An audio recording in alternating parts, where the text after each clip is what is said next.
Hello, everyone, and welcome to the Outlet 28, the AI Whisperer, Mastering the Art of the Query. I'm so glad you all joined us today. We have a lot to cover, so I'm going to just go over a couple of things real quick before we kick off to our next speaker. What I'm going to do now is throw this over to SheTek's founder and president, Chaya Pamula. Meanwhile, in the meantime, everybody keep on throwing into the chat where you're joining us from. I love seeing that we have people joining us from everywhere. It is really cool to see that. In fact, we have folks from all over the world, it looks like. We have people from, New Jersey, as well as New York, Tanzania, Florida. This is great to see. This is wonderful. Thank you all for joining us. Chaya, I'll let you speak for a little bit. I'm going to go off, and then we're going to be getting things kicked off. Thank you, Okay. everybody. Thank you. Thank you. Finally, I got the access. Uh, good afternoon, good morning, good evening. Thanks to all of you for joining us today. I'm excited and I am looking forward to learn a lot from Chrysti. And Chrysti, many of you must have seen her a couple of times. She's graciously agreed to give her time in she's a prompt engineering queen. So she's really graciously agreed to give her time and share her knowledge with all of us again. As most of you know, she's one of our most popular instructors and speakers. And Chrysti is the AI Solutions Manager at Bausch and Lomb. And I know Chrysti's responsibilities range from developing chatbots, custom GPTs to AI assistants, to creating solutions that integrate seamlessly with Microsoft tools, making systems smarter and more efficient. And also is helping the organization to progress in this fast-pacing technology. And Chrysti probably must have created over hundreds of chatbots. She's extremely passionate about this technology. And you can see that energy and the spirit as she speaks about AI and Gen AI tools. So today's session is going to be another interesting one and would be extremely useful for a lot of you who are trying to get into this new arena of the tools and technologies around AI, Gen AI. And Chrysti is based out of Pittsburgh, Florida. And as I said, she is the queen of prompt engineering. So feel free to ask questions, and I know she would love to keep the session interactive. Ask as many questions you need, but I also want to say that we have few more training boot camps coming up in the AI technologies. So this is the right time and the best workshop that you can get into at this time. And this would be a very good start for you to get into more advanced boot camps that we are going to organize in the coming months. Again, thanks for joining us. And Chrysti, we welcome you with a warm heart. Take it away. All right, thank you. Thank you for the nice introduction. Welcome, everyone. I am so pleased to be here to share some exciting activities and discuss my favorite not person in the whole world, the AI. I refer to her as a she at times. I feel like the AI would be a she if she had a gender, but she doesn't. Because if you ask the AI what gender she is, she will say, I am none, which is kind of one of the benefits, I think, of working with AI is that it doesn't have feelings and it's not a person. So let's get this kicked off. So the first thing we're going to do is open up, all of you, open up your AI of choice. Now, I have built a custom GPT just for this training. So this custom GPT, what it's going to do is walk you through the slides and allow you to interact with the content in more advanced ways. So if you click on the link, I did put it in the chat. It's also here. You can also just search for SheTek in the GPT store and on ChatGPT, and you can find it that way. It's going to look like this. So I have a split screen. Here's my slide deck. Here's my custom GPT. And I'm going to walk you through right now the hardest part of getting started for a beginner, all the way through to some advanced prompting techniques. Okay, so you're ready. Anybody who's a beginner right now, don't panic. I'm going to walk you through the hardest part of getting started with AI. Are you ready? Just click that button right there. Let's get started. That's the hardest part. Putting something in this prompt box for the first time. It's intimidating. It's a square box. You can put so many different possible things in that box. And how do you know how to ask questions? One of the main things that people tend to want to do with this prompt box is use it as a Google. And they want to use a keyword search. You're kind of used to it, right? Google, we've been Googling for like 35 years. All right, so today we're going to start with the very basics, and then we're going to walk you through all the way to some more advanced techniques. If you would like to connect with me, I welcome you to do so on my LinkedIn. This custom GPT also knows my LinkedIn, so you don't have to write it down. You can just ask it and it will tell you what it is. Let's connect. And next, let's go to slide 2. All right, first prompt. Let's talk about one word. So every word in your prompt matters. Now, why does every word in your prompt matter? It's because the AI and prompting has a lot to do with math. It's really just a giant algorithm that understands language in a new way that we never taught computers before. So every word in your prompt has a kind of weight as to how it's going to produce your response. So in this example, I want you to ask the AI to write a response for 2 different prompts. One, please write a heartfelt text to my wife, and then ask it to write a heartfelt text to your wife. Now, it may seem like the exact same thing. It isn't. It is going to recognize that word please and give you a very slightly different answer than if you don't include please. Now, there's a reason why I like to start off with this activity, because it can show you a couple of things. One is that you don't really need to be polite to the AI. It doesn't have any feelings. And 2 is that it showcases that one word difference and how each word in your prompt really makes the outcome different. So in your custom GPT, you can just tag next to go on to the activity, and it's going to tell you what you need to do. Yeah, so first it's going to generate an image of the activity. And then you can ask it, please write a heartfelt text to my wife. Let's let it continue generating the image for just a second. I can't see the chat, so hopefully everybody's good. Okay, that's good. That's great. That's what I like to see. Put that up there.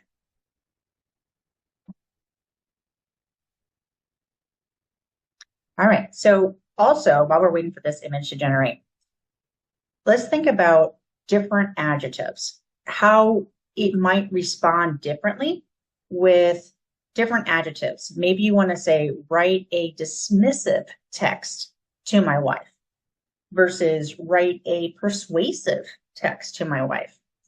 These adjectives that are used in prompting really control the tone. It's almost like a whole different way of thinking of grammar. So everyone learned what an adjective was in school, but now those adjectives are weighted, and the AI understands each adjective to compose the response in a way that best meets what you're asking it to do.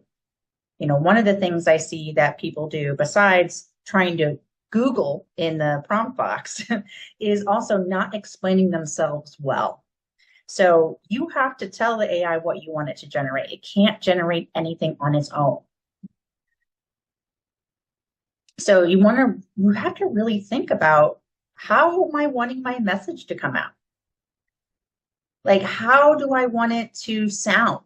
You can't just say, write it. You have to ask it to do it in the way that you really want it to come out. And that's a little different from Googling or any of the other kind of tools that we've ever had, where you're really telling the machine, hey, I don't know how to say I want to write a heartfelt message. I just want you to write the heart. I want it to be heartfelt, but I don't know if I want it to be persuasive or what. Let the AI write it for you. And remember, prompting is iterative. So you're going to write the prompt. It's going to give you the answer. And then you're going to say, you know what? I don't love that. I don't love that first draft. You know, maybe you should make it not heartfelt, but loving. Now it shifts the tone to different response. So every word matters in your prompt. And I'm seeing some things in the chat. And yes, one of the things you'll notice a lot is use of things like, hey, love, or my love. The difference between please and asking it for something that's not please, or not using those polite terminology, is that it interprets the word please as you're asking it for a more formal response.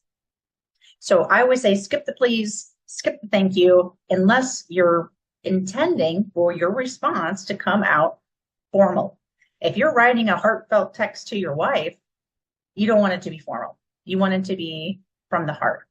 And that's how you have to include your prompt. All right, let's go to the next.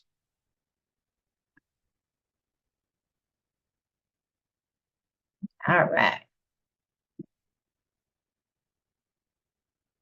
Okay.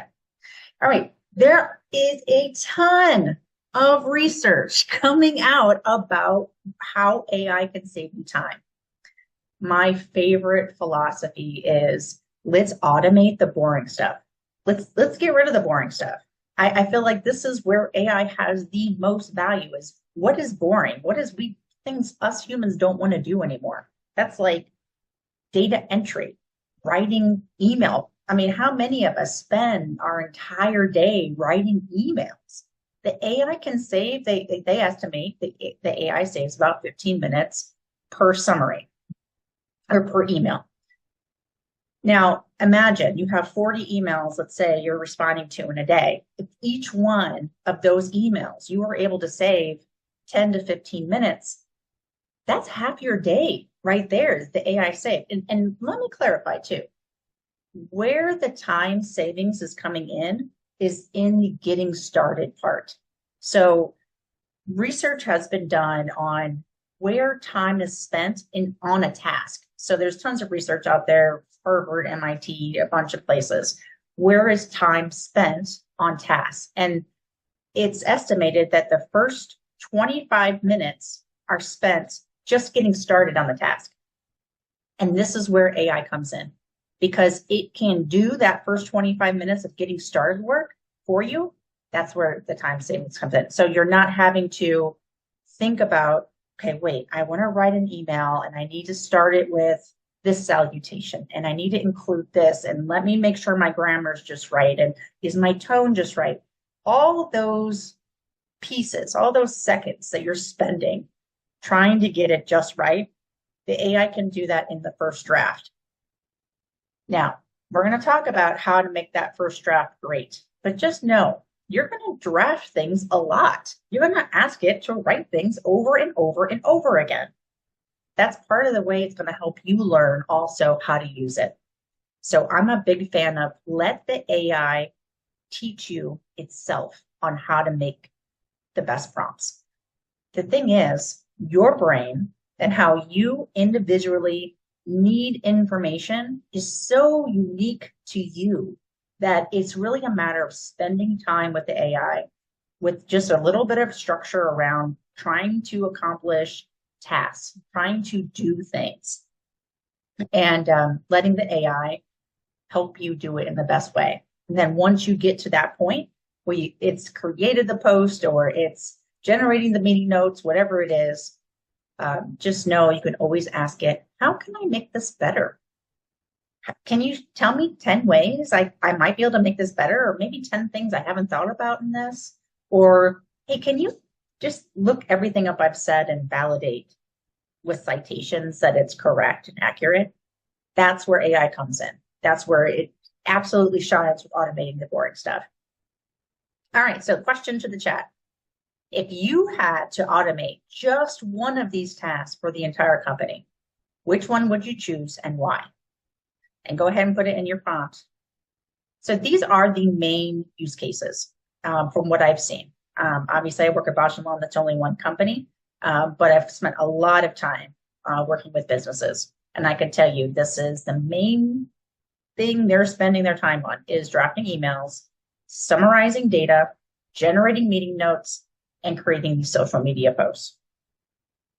And meeting notes, 100%. Yes, I am so with you. The first time I ever used Teams, so Teams in Microsoft Teams, there is a thing now where it allows a transcript to be generated, and then you can use that transcript to generate meeting notes. And it's so good. It's like chef's kiss of notes. It's not just the notes. It's like, how do I want my notes? Do I want my notes to be an executive summary? Do I want my notes to be a summary of what each person said? Do I want my notes to be following the agenda? Then you can paste in the agenda and the transcript and say, generate meeting notes based on the agenda. There's so many opportunities to make those meeting notes really useful and easy for your team to reference back in the past. They can go back to it and look at it. Can you have two meeting notes and emails? I would say absolutely the case. In emails, of course, you can always just have ChatGPT generate your emails. There's also tools in Microsoft. There's Microsoft Copilot in Outlook. It is probably one of my favorite tools for generating emails because it's really just a click the button. You start typing in just free-form thoughts on what I want to put in here, and it generates really the exact email you're looking for with the context awareness of the previous email you're responding to. So that's a pretty cool tool. All right, let's go on to the next slide. Prompt stacking. All right, so this is new stuff. For those of you who have been through some of my other webinars and trainings, you'll notice this is where things start to shift. So one of the things I've learned as I've been using AI to train me on how to use it better is I'll start asking it questions like, how can I make my prompt better?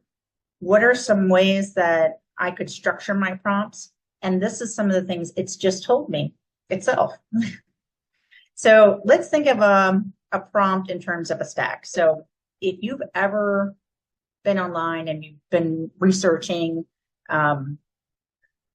people will say, here's 1,000 prompts. Here's all the prompts you need. Here's 5 prompts you need for that. My theory has always been, let the AI tell you what the best prompt is for your task. You just have to explain it in a way that it understands. So you think of it in this way as kind of three parts of a typical prompt. You got your tone, your format, and your goal. Now, I'm a fan of bullet point lists. You'll see if you use this GPT, you're going to see tons of bullet points because for my brain, simple, short, concise, easy to skim with my eyes is the best way for me to read the response. So that's something I've learned. For you, it might be numbered lists. For you, it might be a table. You want to see things in a table. And then the goal. So in this case, in this example, explain the policy to the new staff. So go ahead, please complete the activity and paste in the chat your prompt stack and what you think.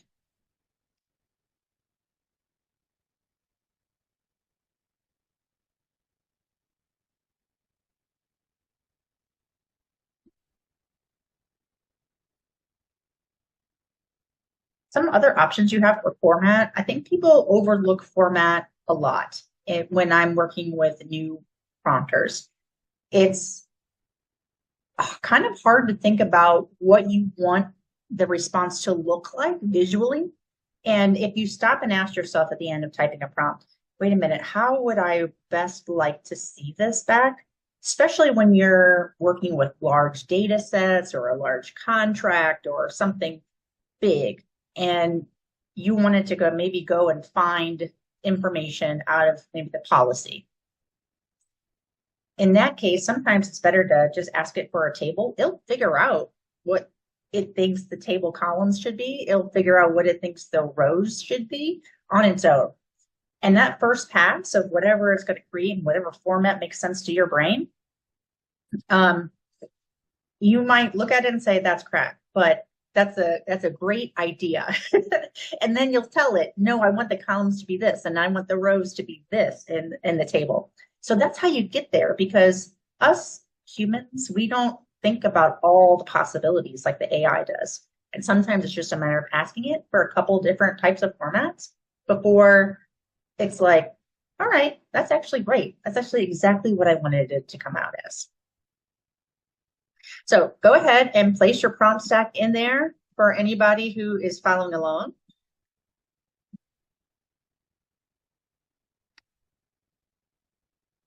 Let's say summarize the weather in Pittsburgh in 5 bullet points with A.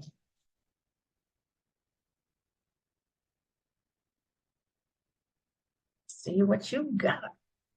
Come on.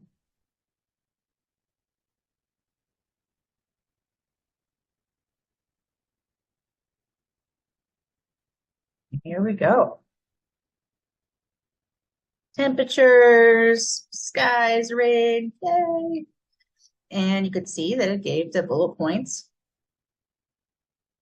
And the only way you can really tell that it's confident or the tone is you'll see words like providing a pleasant break from the cooler days this week, or the day will be dominated by cloud cover. Those are some of the words that it associates with a confident tone. All right, let's go to the next one.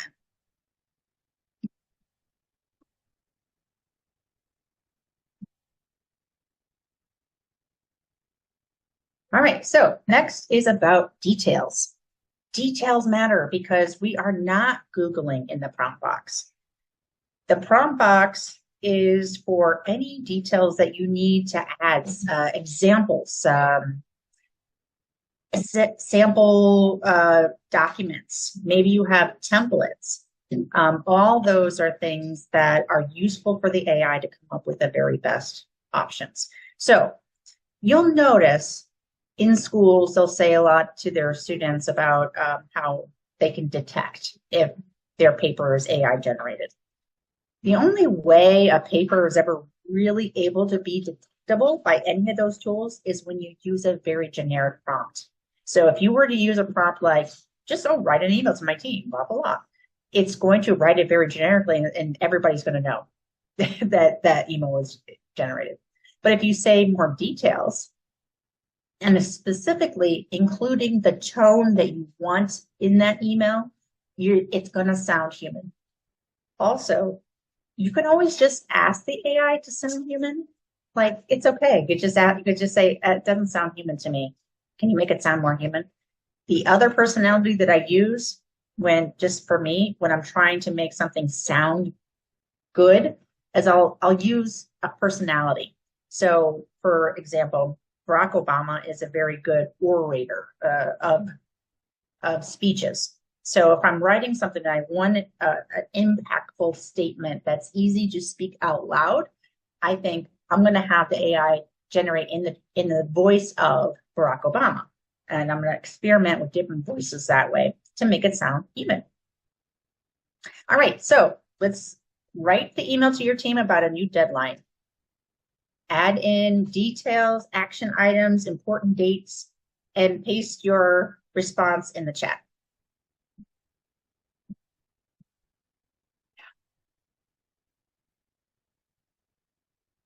All right, so let's say, write an email to my team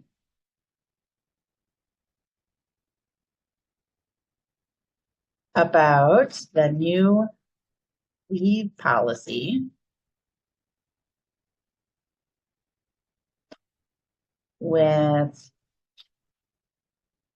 by telling them they will need to request off to the AI Wizard of Tuesdays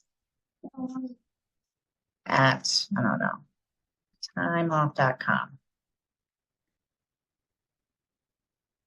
by June 1st.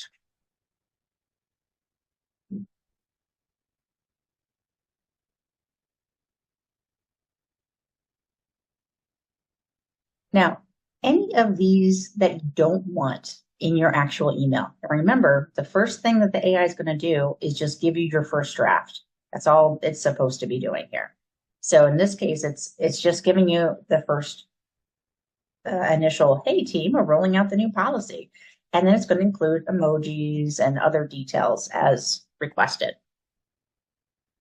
Now, I could add to this and tell it not to include any emojis. As you can see, it included a little calendar emoji for the key dates, and it included a little checkbox emoji and bullet point list. If you don't want it like that, you could just say, keep it as a block of text or a paragraph.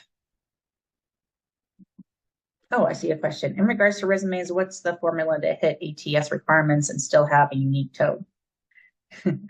I feel like we could do an entire course on just how to have the AI work with your resume, because really you could just tell it that you to make your resume compliant with ATS, but you're going to have to give it the job description as well. So it needs your resume, it needs the job description, and it needs your prompt about making it hit the ATS or applicant tracking system. So yes, you definitely can. Not only can you, most people are right now. And there's a bunch of AI services and apps that will also be able to do it for you, where you can just upload the jobs you want to apply for, and it will, for each one, create you a new resume to submit for that particular job. And basically what it does is it can take out of your resume the key words that match best with the job description. So let's say I might write on my resume, I'm great at JavaScript, but on the job description, it asks for somebody who can work with TypeScript. Those are very similar languages, really, right? So the AI can kind of figure out, oh, you said JavaScript, but that also means TypeScript. So it will adjust it for you when there are similarities, and that will help the ETS, or the applicant tracking system, to identify that you are a good candidate for the role. So yeah, very cool. All right, let's do the next one.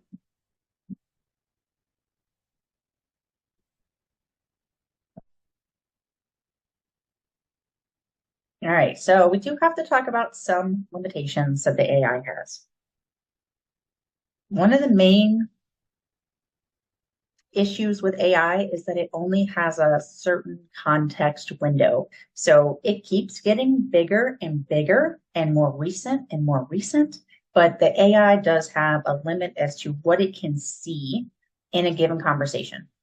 So right now, it depends on the model that you're using. If you're using Claude, I think it's 32,000 tokens. Now, everything in AI world is tokens because that's how the words are broken up in algorithms. So when I say 32,000 tokens, it actually could just translate to like, I think 50 pages-ish of text. And if you need more space to, maybe you have a very large document, then when you're uploading it as a PDF or a Word document, however that is, the AI is going to use something in the background with machine learning to semantically go into that document, even though it's larger than the context window, and extract the details that are only important for your request. So that's already happening in the background for large things. But in the context of your actual prompt and your conversation, just know it may not remember the beginning of your conversation. It may only remember the last 3 messages at times.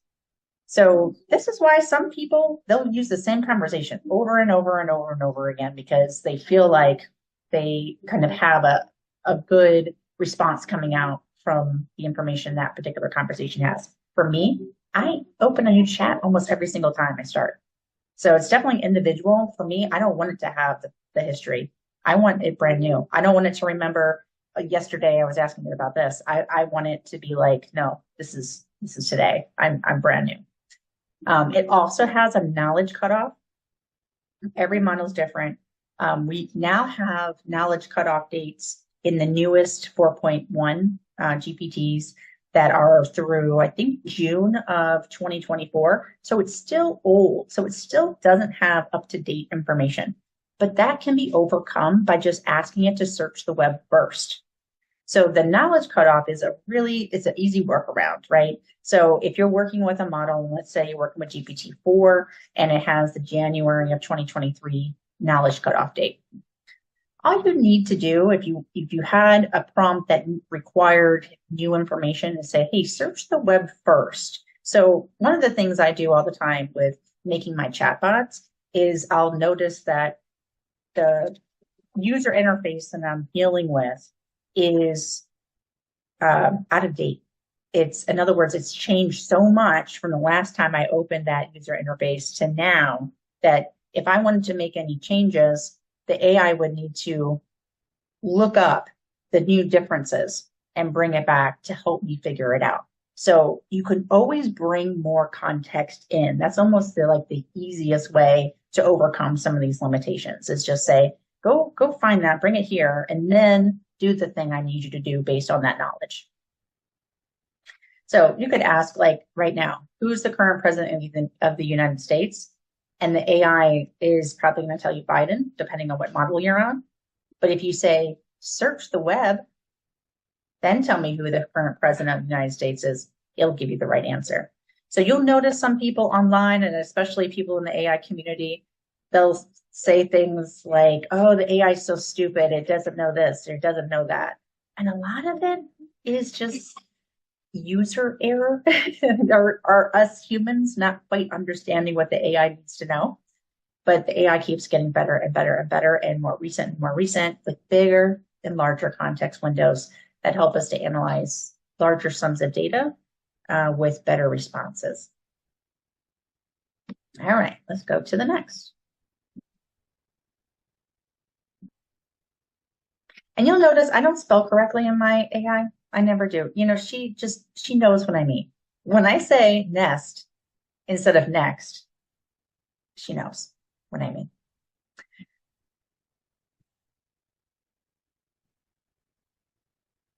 All right. Breaking down complex tasks. So when you're working with the AI, you may have a very large idea in your brain of what you want it to do. And it's very important that you structure your own thoughts first before you ask the AI to do the thing. Because if your prompt is all over the place, it's not going to generate the best response. So it's fine to start off that way, right? I don't know, create a marketing plan. I don't know, include some social media posts and some analytics for maybe this product launch. And it'll come up with something, right? Because the AI is always going to give you something back. But to really get the best out of it, you want it to understand it in steps. So you would say, first, this, outline key strategies, then generate the social media post ideas, then develop the analytics plan.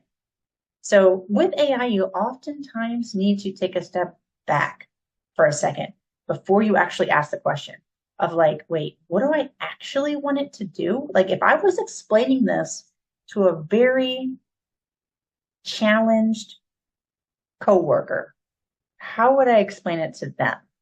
And if you think of in terms of like, I need to break down a task into micro tasks, that's where the AI can really shine with giving you the best results. So go ahead and paste in here any of these prompt activities, create a marketing strategy, your prompt stack, or the responses that you've gotten. And let's see what you Looks like somebody asked it about who was president. Oh, and you got the right answer. So it could be in that case that the AI, because it is getting smarter and smarter with each iteration, each model that comes out, it might just be natively searching the web first. A lot of them are starting to do that now, especially I noticed with Copilot and the Bing chat AIs. It will just natively, it knows that it doesn't have the current information, so it'll just go and do that. With AI, they have something called a function call inside. That might be a little technical, but what it does is where the AI can intelligently decide if it needs to do something. So in this case, most AIs are connected to the web, of course, to be able to do searches. And because it knows it can search the web, it will just go and do it when it knows its information might be out of date. So that's probably what happened there. But it's always good to keep in mind, because if you know something's changed between that knowledge cutoff and today, you want to make sure that you're using the most current and reliable information. All right, let's go to the next.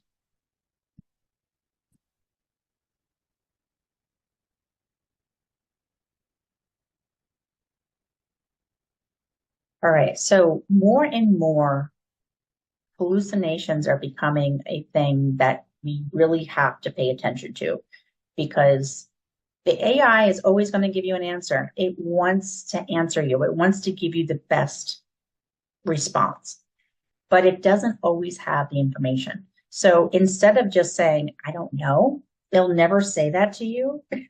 It's always just going to kind of make something up that sounds right. So in this case, as you can see in the example, there has been many incidents of this, of people using hallucinated information without double checking it.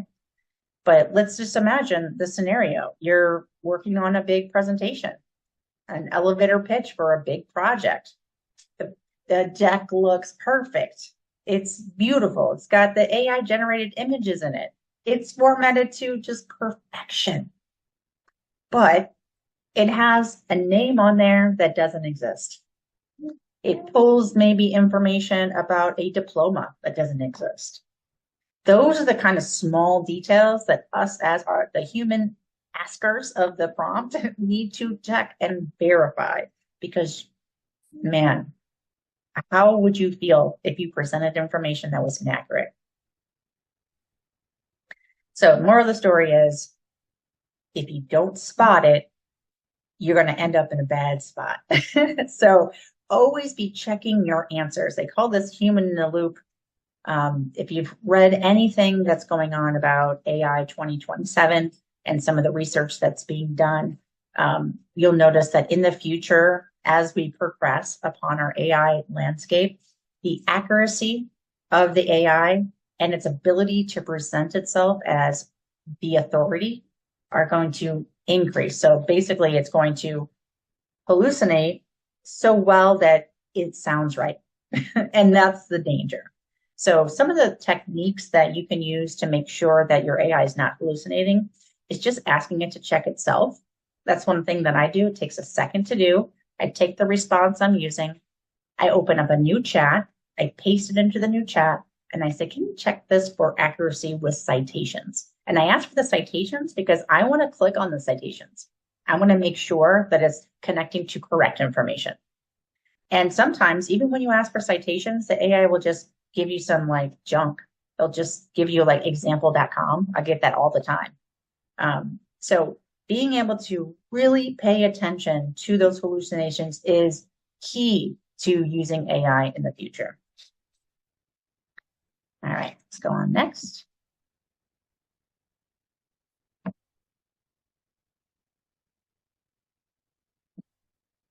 Oh, I see a comment. Check the web first. Yeah, exactly. Being able to use the tools that we have at our disposal to be able to connect with the internet or connect with the data source is very important. So let's talk about the art of iteration. So this is prompting. Prompting is never a one-time affair. It is a over and over and over affair. And if you're a perfectionist, this is the most challenging piece. When is enough? When do I have it enough? Because the AI can go on indefinitely to get your email to your boss about a day off. And you could end up spending a whole day on it.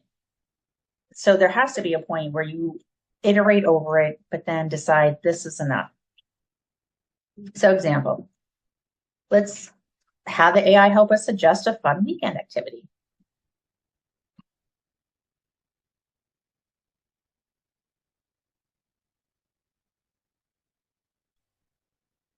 So when you ask it to suggest a fun weekend activity, it doesn't know where you are.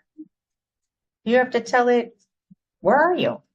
What do you want to do? Are you trying to stay within 20 miles? Are you wanting to go get a ticket, or you want a show? Like, what do you want? What do you want? And ask it to give you some ideas and suggestions. So we're going to take this refined prompt and we're going to say, okay, a fun weekend activity that I can do with a 4-year-old on his birthday in Naples, Florida.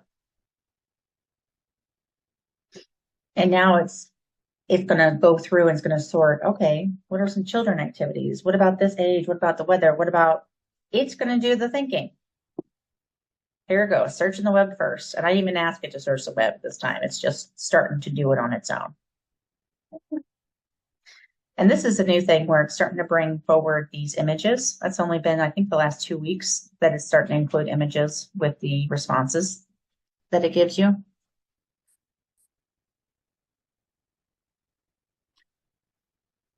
All right, so then you could take this and you could say, all right, well, I need to know more about this children's museum in Naples. Maybe you want to ask about the location or how do I get there from here? It can do all of these things because AI it kind of is like having the Google inside an intelligence. So it can go and find any of the resources you would normally locate on Google or on wherever the search engine that you use. And then it can apply some reasoning and rationalization over it. All right, example 2. Maybe you ask it to recommend a podcast. It could, what kind of podcast? There's millions of podcasts like that. If the AI could respond back to that question, recommend a podcast, it probably would look at you sideways because what podcast, like which one? There's millions. There's like, what do you want? Finance? You want one on dogs? Like what? So think further when you're prompting. Like recommend a podcast is something you would type into a Google box, but a prompt, you would say, recommend a podcast about something I actually like and I might want to read more about. Or drill down further. What really excites you about podcasts? Like, tell me, like, the dirty little secret kind of podcast that you like to read, like to listen to. Like, do you like murder shows? Do you like only female murder shows? Like, what is it? You can narrow things down and then it can go and do the research to find the best one for you. All right, so please, in the chat, put your most extreme requirement, like what's the most outlandish thing you've ever asked it for? Like, I think those are really fun. One would be, I have a question on resumes. Often came up with data that wasn't true. Right. Okay, so that is most likely because it doesn't have enough information on you. So the AI will make things up about you. If you ask it to create a resume and you don't give it enough information about you, it will imagine up information about you. I feel like it's a feature, not really like a bad thing, but it does require you to like really drill down with the details on yourself. So yeah, even with your LinkedIn and the PDF, right? What I have is I have a chat that is just about me. I have a chat that it has my resume, my education. I asked it to ask me 10 questions about myself. I asked it to ask me questions about the job. And then it was able to use all of that knowledge to be able to complete the resume. So basically, if you do it one time in one chat, You put all your information you possibly can put in about yourself, and you'll get the better response. And you can reuse it for every job. So I'll show you a little bit at the end if we have time on how to create a chat and then reuse it over and over again. All right, we're a little running late on time, so I'm going to speed forward here.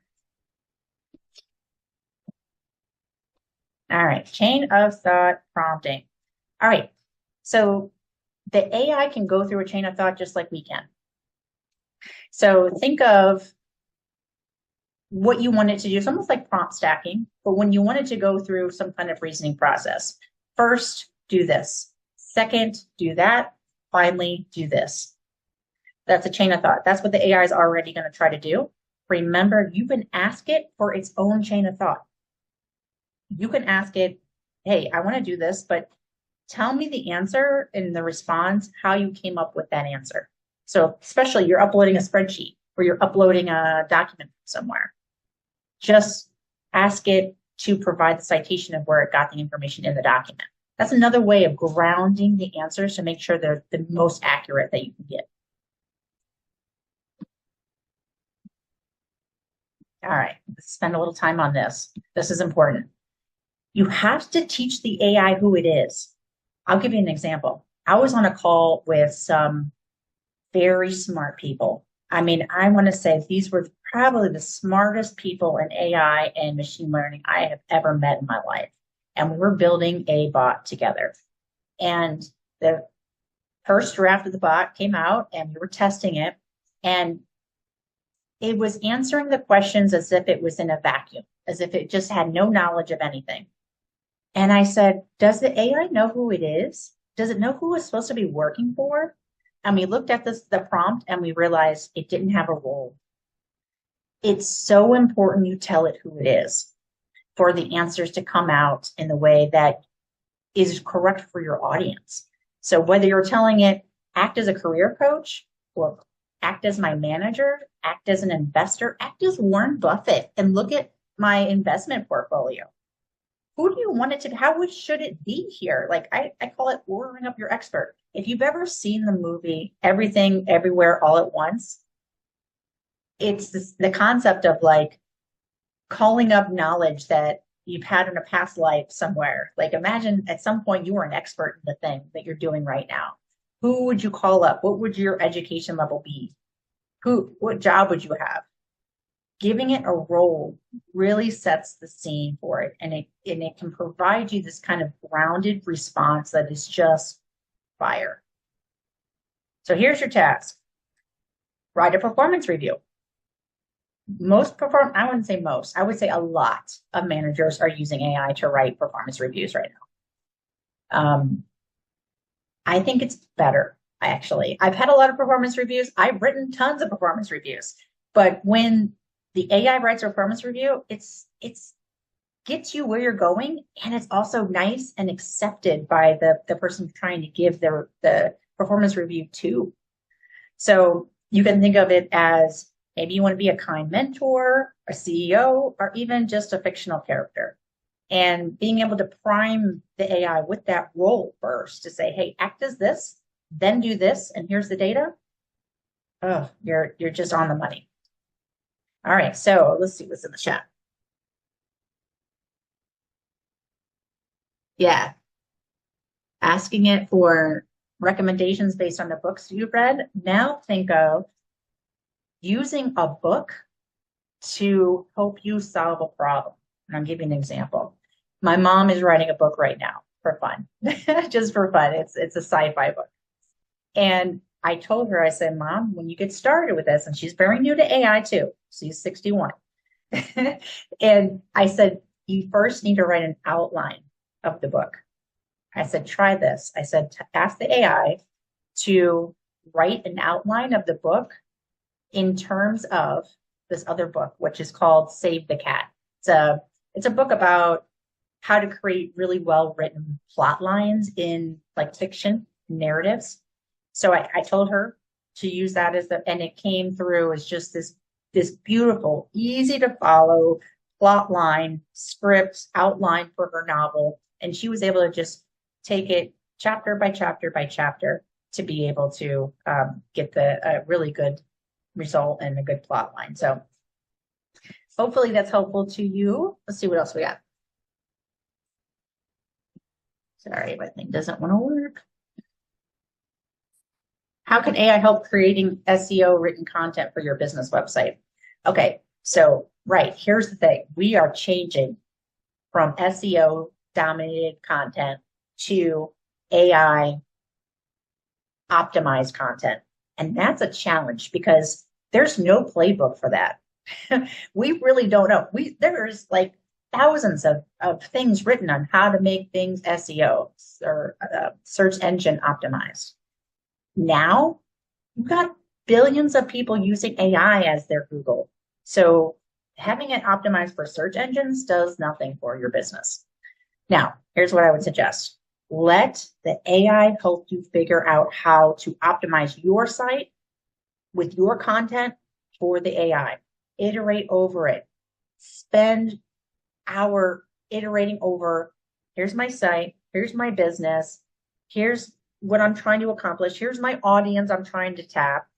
What do I need to do to get my website optimized for LLMs to feature on there? And follow the instructions from there. It is best for each one to be worked on individually. There's really no broad overview of how to get a website optimized because what the AI is trying to do is provide the best results to the user. It's focused on the user, not the businesses that might be working within it, not the businesses it's searching for. So it's a whole different perspective in searching, and it's probably going to change a lot of things pretty quickly here. All right. Do you recommend creating a new chatbot after a handful of prompts or switch to a new one topic at a time? I definitely like creating a new chat every single time. That's me. I don't like it to remember if I asked something earlier in the conversation, but it's up to you. My best friend, Kristen, she has tons of chats and she refers to each one based on the situation and scenario. So I think that's something that you have to iterate over in your work with the AI to try to figure out what works best for you. Always curious to hear how it works though. All right, quickly. React prompting, definitely suggest looking into it and working through the activities that I have here in the AI. This reasoning plus action, this is where AI is going in the future to say, hey, I want help doing this, but I also need action to be taken. So provide me some suggestions, right? So you have to ask the AI if you want suggestions. You have to ask it to ask you questions back. So if you're not clear about what you're trying to do, what your problem is, have the AI help you by asking it. I need help with this. Like, can you ask me some questions about this task I'm trying to do? And maybe we can figure out all the details you need in order to make the best response for what I'm trying to accomplish.